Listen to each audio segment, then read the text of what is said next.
Hello and welcome to Let's Play Caverns of the Snow Witch by Ian Livingstone. This is book number 9 in the Fighting Fantasy series. There's the front cover.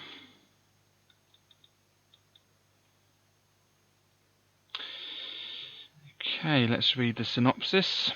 Okay, Fighting Fantasy books, over 8 million copies sold worldwide. The dreaded Snow Witch of Alanzia plans to dominate the world. Deep within the crystal caves of the Icefinger Mountains, the dreaded Snow Witch is plotting to bring on a new ice age. A brave trapper dies in your arms and lays the burden of his mission on your shoulders. But time is running out. Will you take up the challenge? 2 dice, a pencil, and an eraser are all you need to make your journey. You decide which way to go, which dangers to risk, and which monsters to fight. Cover illustration by Les Edwards. And there's Ian Livingstone. This is book number 9 in the Fighting Fantasy series. And that's all there's to say about that. Okay, Caverns of the Snow Witch. Deep within the crystal caves of the Icefinger Mountains, the dreaded Snow Witch of Alanzia is using her dark powers to bring on a new ice age and thereby hold the world under her dominion. You know nothing of this until a brave trapper dies in your arms, having fallen victim to the terrible creature you are hunting, and lays the burden of his mission on your shoulders. But time is running out, and you must take up the challenge without delay. 2 dice, a pencil, and an eraser are all you need to embark on this thrilling adventure of sword and sorcery, complete with its elaborate combat system and a score sheet to record, or rather on which to record, your gains and losses. Many dangers lie ahead, and your success is by no means certain. Powerful adversaries are ranged against you, and often your only choice is to kill or be killed. A shortened version of Caverns of the Snow Witch was first published in Warlock magazine. This new and expanded adventure takes you beyond the crystal caves and into the most terrifying adventure of them all. Okay, there are some more of the books. Don't think I've done those ones yet. That's Beneath Nightmare Castle and Crypt of the Sorcerer. And there's Titan, the Fighting Fantasy World. Don't think I own Crypt of the Sorcerer, although I might. I just can't remember. But I definitely own Titan, the Fighting Fantasy World. It's mildly amusing. Anyway, let's carry on with this. Yeah, so a couple of those books I still need for my collection, I think. Anyway, yeah, so this is number 9. I've definitely done 1, 2, 3, 4, 5, 6, 7, 8, and 10 and 11. Can't remember if I've done 12 or not. I don't know. Anyway, okay, Ian Livingstone's Caverns of the Snow Witch, illustrated by Gary Ward and Edward Crosby by Puffin Books. For Dave, John, Morris, Rob, Skye and Steve of the Lads' Night Inn. Okay, first published in 1984.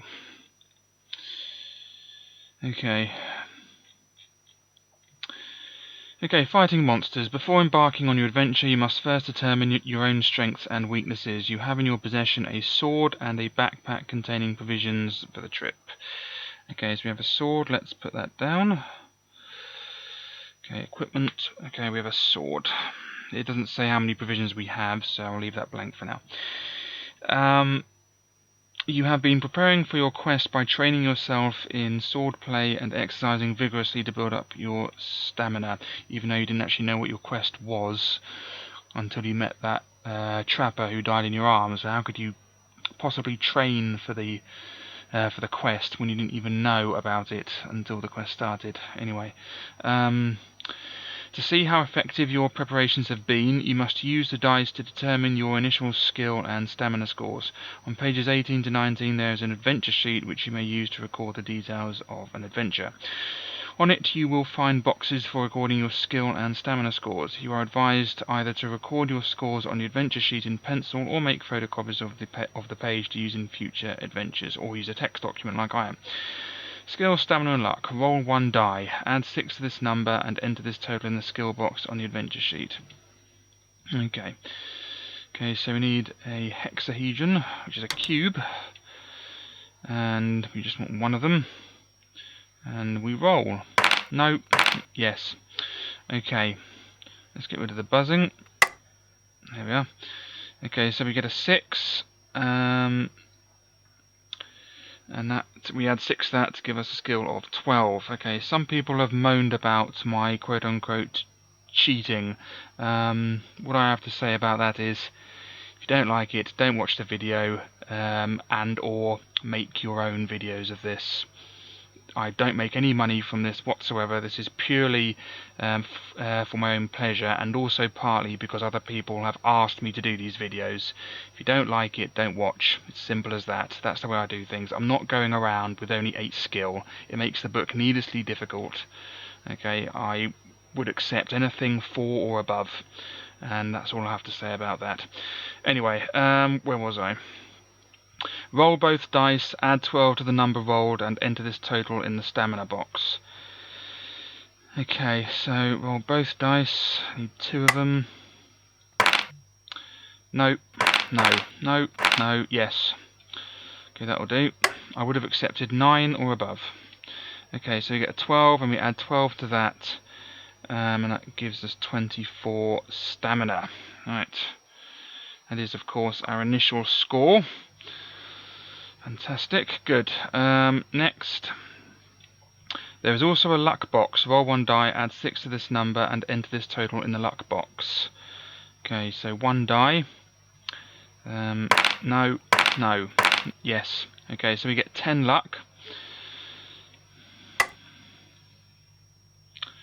Yeah, 10 luck. That's our initial luck score. Okay, let's move on. For reasons that will be explained below, skill, stamina and luck scores change constantly during an adventure. You must keep an accurate record of these scores, and for this reason you are advised either to write small in the boxes or to keep an eraser handy. But never rub out your initial scores.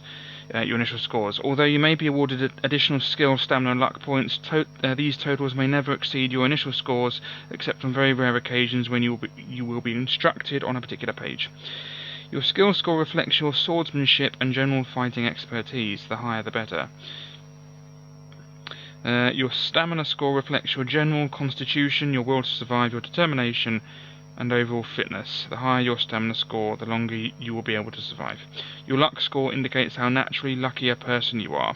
Luck and magic are facts of life in the fantasy kingdom you are about to explore. Battles. You will often come across pages in a book which instruct you to fight a creature of some sort. An option to flee may be given, but if not, or if you choose to attack the creature anyway, you must resolve the battle as described below. First, record the creature's skill and stamina scores in the first vacant monster encounter box on your adventure sheet.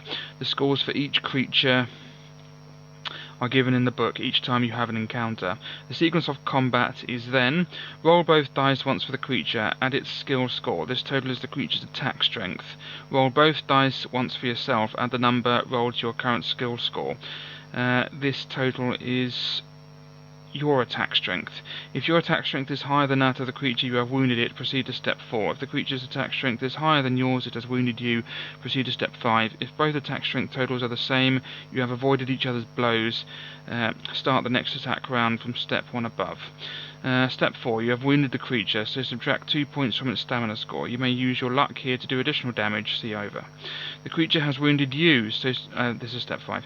The creature has wounded you, so subtract 2 points from your own stamina score. Again, you may use luck at this stage, see over. Make the appropriate adjustments to either the creature's or your own stamina scores and your luck score if you use luck, see over. Begin the next attack round by step 7. Begin the next attack round by returning to your current skill score and repeating steps 1 to 6. The sequence continues until the stamina scores of either you or the creature you are fighting has been reduced to 0. Death. Escaping. On some pages you may be given the option of running away from a battle should things be going badly for you. However, if you do run away, the creature automatically gets in 1 wound on you, subtract 2 stamina points as you flee.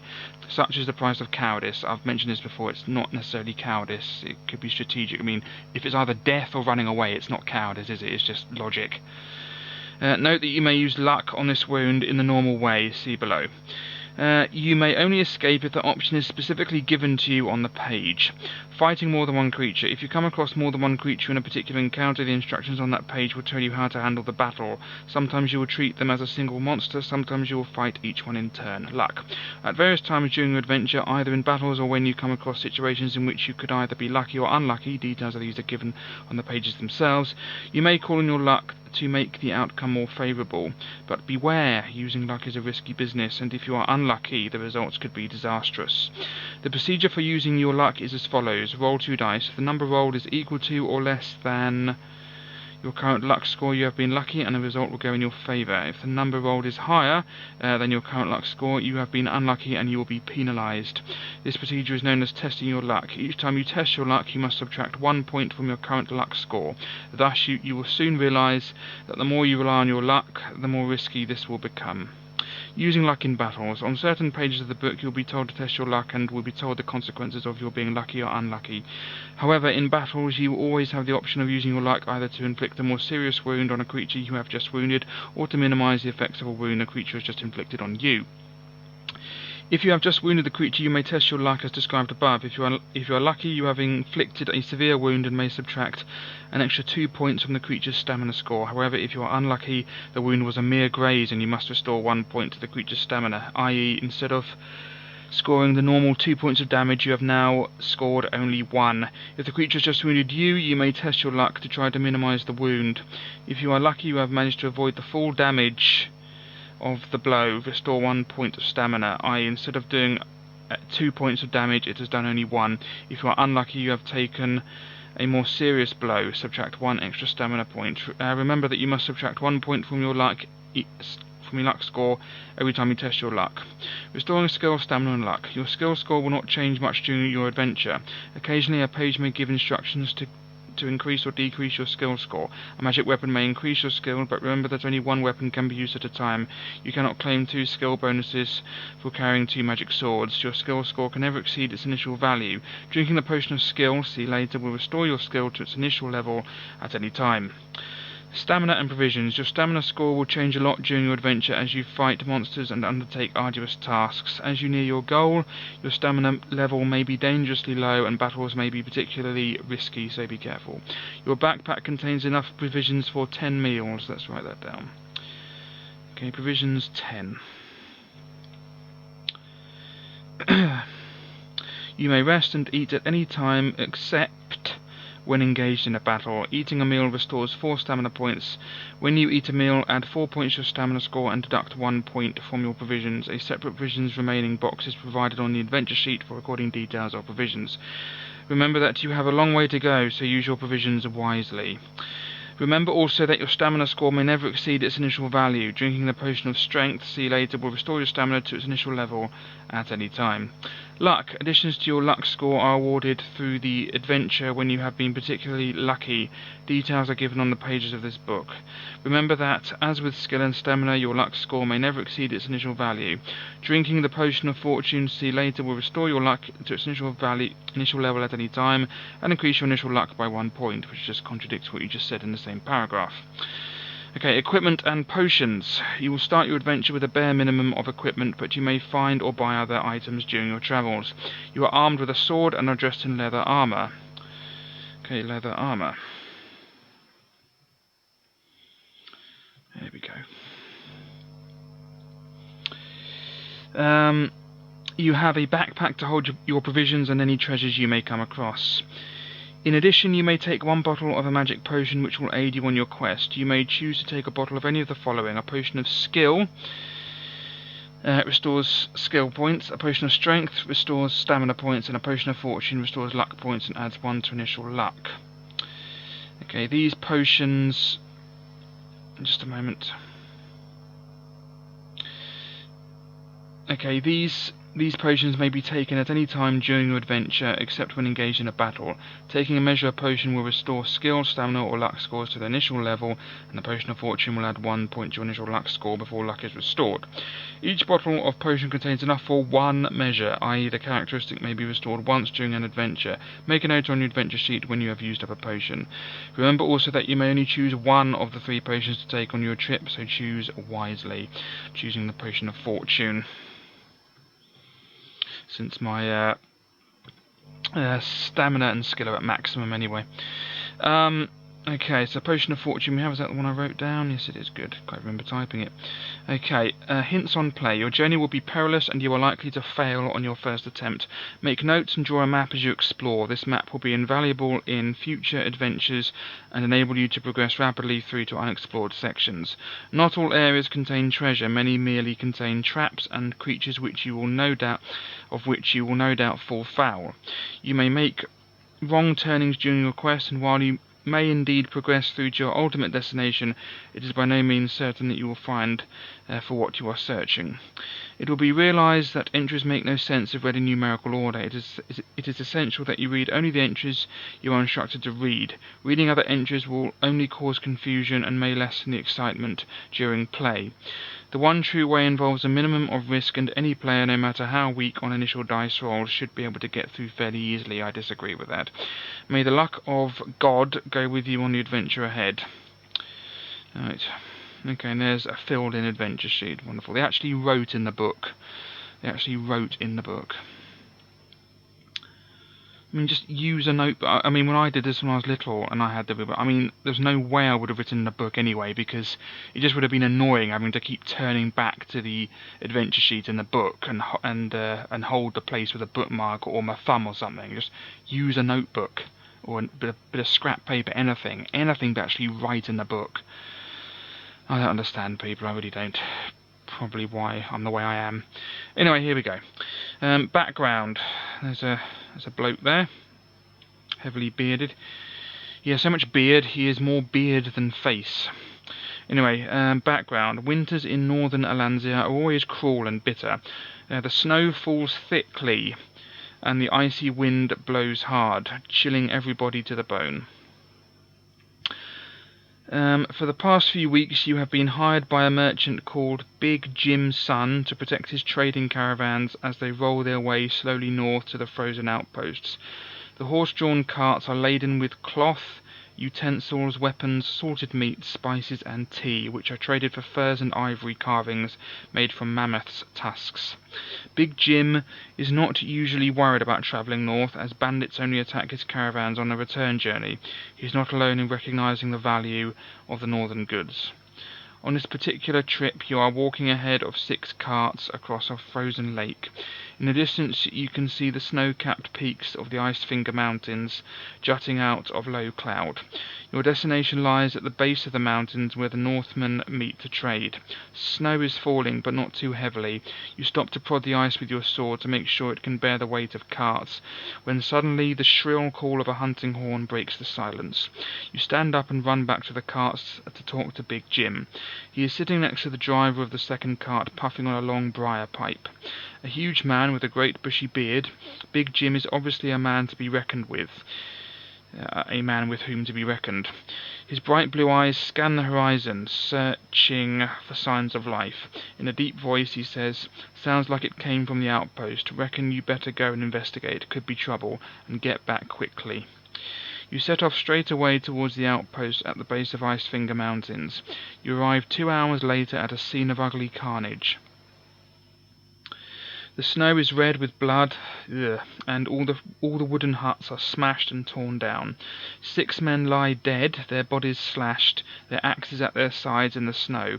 Judging by the size of the footprints, the creature that attacked the outpost must have been enormous. There is nothing you can do for the unfortunate Northmen, so you head back towards Big Jim's caravan to report the news. You reach them in an hour, just as the daylight is fading, and relate the terrible events that have befallen the outpost. Big Jim orders the carts to be drawn into a circle to protect his men during the night. A large fire is built into the centre of the circle, and you sit down beside it to talk to Big Jim. Everybody is nervous and a guard is posted to watch for signs of movement outside. In a low voice, Big Jim asks you if you will hunt the terrible creature, for otherwise his business will be ruined forever. You smile and reply that you will track down the beast, but only for a purse of 50 gold pieces. Big Jim's jaw drops open, and it takes a great deal of persuasion before he agrees to your demand. The snow finally stops falling as you settle down for the night. Sleep is a long time coming, for your mind is active with thoughts of the impending hunt. When you wake just after dawn, the fire is reduced to dying embers. Wisps of smoke rise gently into the morning mist, and not a sound is to be heard. You walk over to where Big Jim is sleeping and tap him on the shoulder. He wakes with a start, and you tell him that you are setting off and hope to be back later in the day. You wave to the guard as the snow starts to fall again, and make your way back to the outpost. Now turn over. Okay, here's paragraph 1, off we go. We've got 10 minutes to do as much as we can. By the time you reach the outpost again, the bodies are blanketed with snow and the beast's footprints are covered over. The visibility is poor as you set off towards the mountains where you hope to find the abominable killer beast. The snow on the mountainside is soft and you sink in up to your knees as you climb slowly up. You soon find yourself at the edge of a crevasse which is spanned by an ice bridge. If you wish to cross the crevasse by the ice bridge, turn to 335. If you would rather walk around the crevasse, turn to 310. We're going to cross the crevasse, so we're going to turn to 335.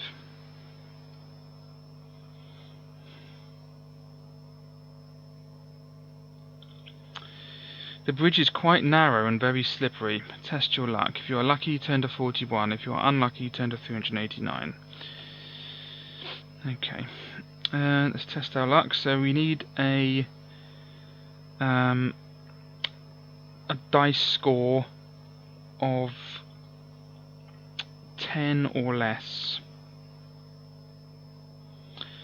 Excuse me for just one moment, please. Sorry about that. I put out some food for some hedgehogs earlier, and they're a bit early tonight. I was wondering what the noise was outside.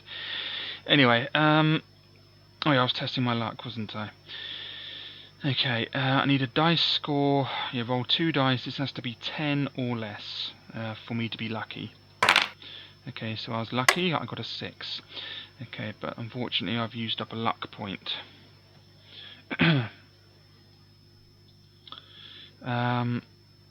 Okay, so I was lucky, so let's turn to page 41.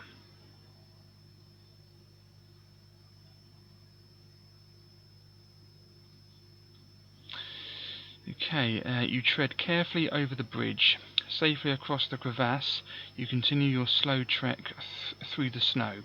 Turn to 212. Okay, let's go to 212.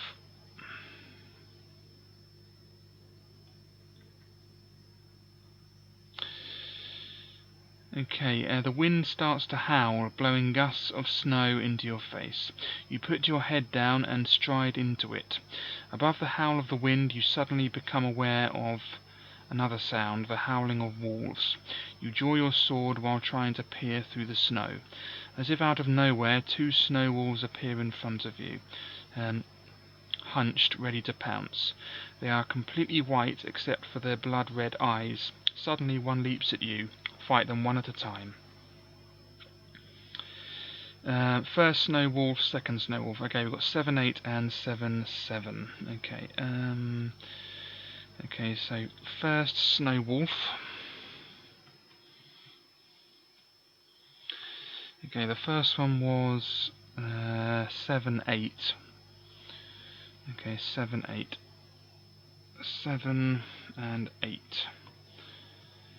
Okay, so I roll 2 dice and then add it to 7, and I do it for me. Okay, so 2 dice. Okay, so that's 17, and for me I add it to 12. 17 and 21. So 17 and 21. That means I knock him down to 6. Okay, let's keep going. 12 and 24.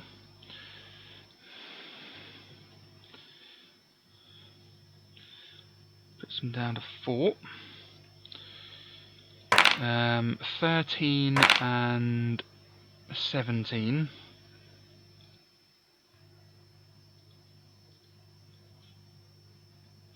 Puts him down to 2. And then 14 and 22. So that's killed him.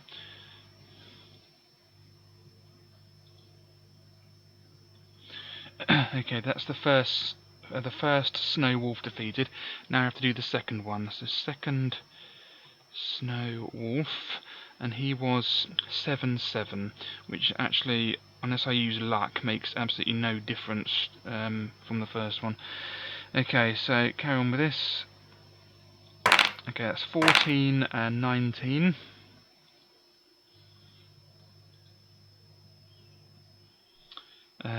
5. 12 and 24. So that puts him down to 3. I'm not using luck. It's a waste. 13 and 21.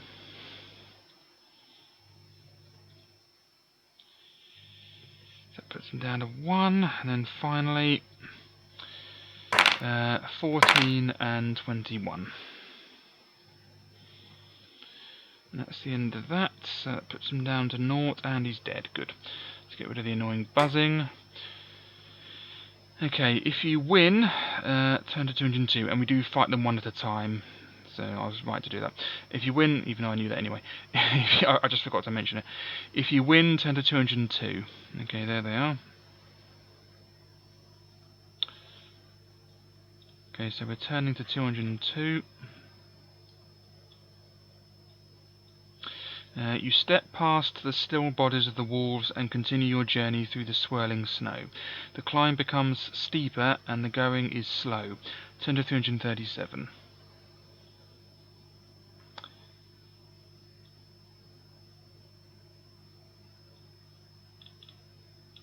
The snow is beginning to fall very heavily, swirling around in the strong wind. A blizzard is starting. If you wish to use your sword to dig a shelter in the snow, turn to 281. If you'd rather press on, turn to 229. Okay, we're going to dig a shelter in the snow, turn to 281.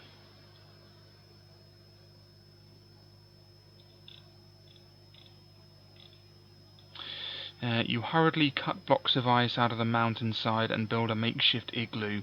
You crawl into it as the blizzard blows down the mountain with ferocious power. Your body heat is retained inside the igloo and you keep warm. However, you must eat 2 portions of your provisions to regain your strength after the tiring walk and the effort of building the igloo. This does not increase your stamina. Okay, so you have to lose 2 provisions. So that goes down to 8. There we are. An hour later, the blizzard dies down and you crawl out of your shelter to continue your quest. Turn to 169. Okay, so we're going to 169. Okay, underneath an overhanging rock you see a small wooden hut built against the side of the mountain. Its roof is piled high with snow and long icicles hang down from the window ledges. You see a set of deep footprints leading from the hut up the side of the mountain. If you wish to enter the hut, turn to 36. If you would rather follow the footprints in the snow, turn to 190. Okay, we're going to enter the hut, so turn to 36. Now, the front door of the hut is frozen shut and you have to batter it with your shoulder to open it. There is only one room inside the hut containing the belongings of a fur trapper. Traps, furs and sacks are stacked in a corner of the room. A wooden bed, a table and chair and some cooking utensils show sign of recent use and the ashes in the fire are still warm. If you wish to put some logs on the fire and warm up the cold stew in one of the pans, turn to 118.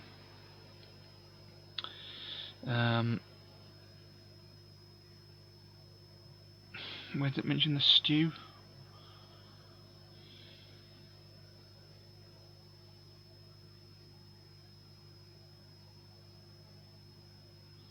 It says the cold stew. The cold stew in one of the pans. I see. That implies that's where you found the cold stew, in one of the pans. I see. Sorry, I was being stupid there. Anyway, turn to 180. If you wish to put some logs on the fire and warm up the cold stew in one of the pans, turn to 118. If you would rather leave the hut and continue your quest, turn to 192. Okay, we're going to warm up the stew, so turn to 118.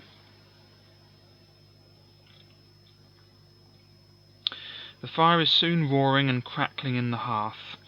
The heat of the flames radiates through your body and you revel in the warmth. The stew is delicious and you feel your strength returning. Add 3 stamina points, which I don't need. With renewed energy, you decide to leave the hut to continue your quest. Turn to 192.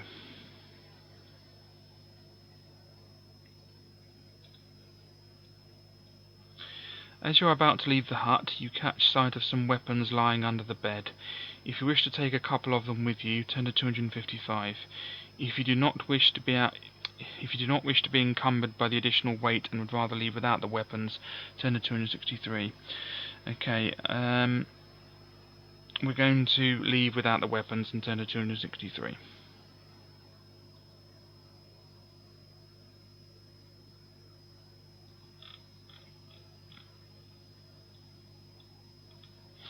Outside again in the deep snow, you set off on your trek up the mountainside, following the footprints in the snow. Turn to 190. Okay, 190.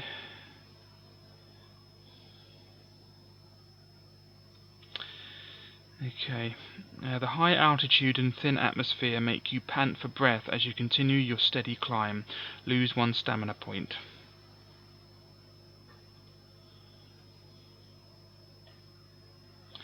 Puts me down to 23. Suddenly you hear the cry of a human voice followed by a ferocious roar. Not far ahead you see a fur trapper fighting for his life against a gigantic bear-like beast with long white fur and sharp teeth protruding from its jaws. It is the killer beast that you have been hunting, the abominable yeti. You watch the unfortunate trapper being gashed by the yeti's claws and falling face down in the snow. Incensed by the vicious attack, you scream at the yeti and run through the snow to attack it. Turn to 77. Okay. Blimey, that is a big beast. Okay, let's turn to 77.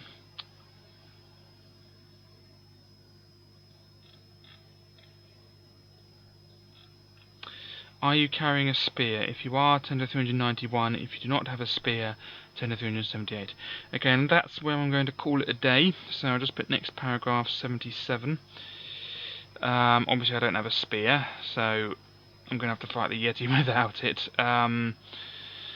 But yeah, thank you for watching. I hope you can join me for next time. Next time won't be for more than a week, unfortunately, because I'm going somewhere tomorrow, so I won't be able to do any videos. That's why I'm doing this one now, even though I haven't finished Metal Gear Solid Extreme Mode yet with all my save states. So next part of this won't be until next week sometime, or possibly even the week after. I don't know, depends when I get back, which admittedly I'm not entirely sure. Anyway, but rest assured I will get to this eventually. So probably be about a week's time I'll do the next part. So I hope you can join me for the next part whenever that is, and I will see you next time. Goodbye.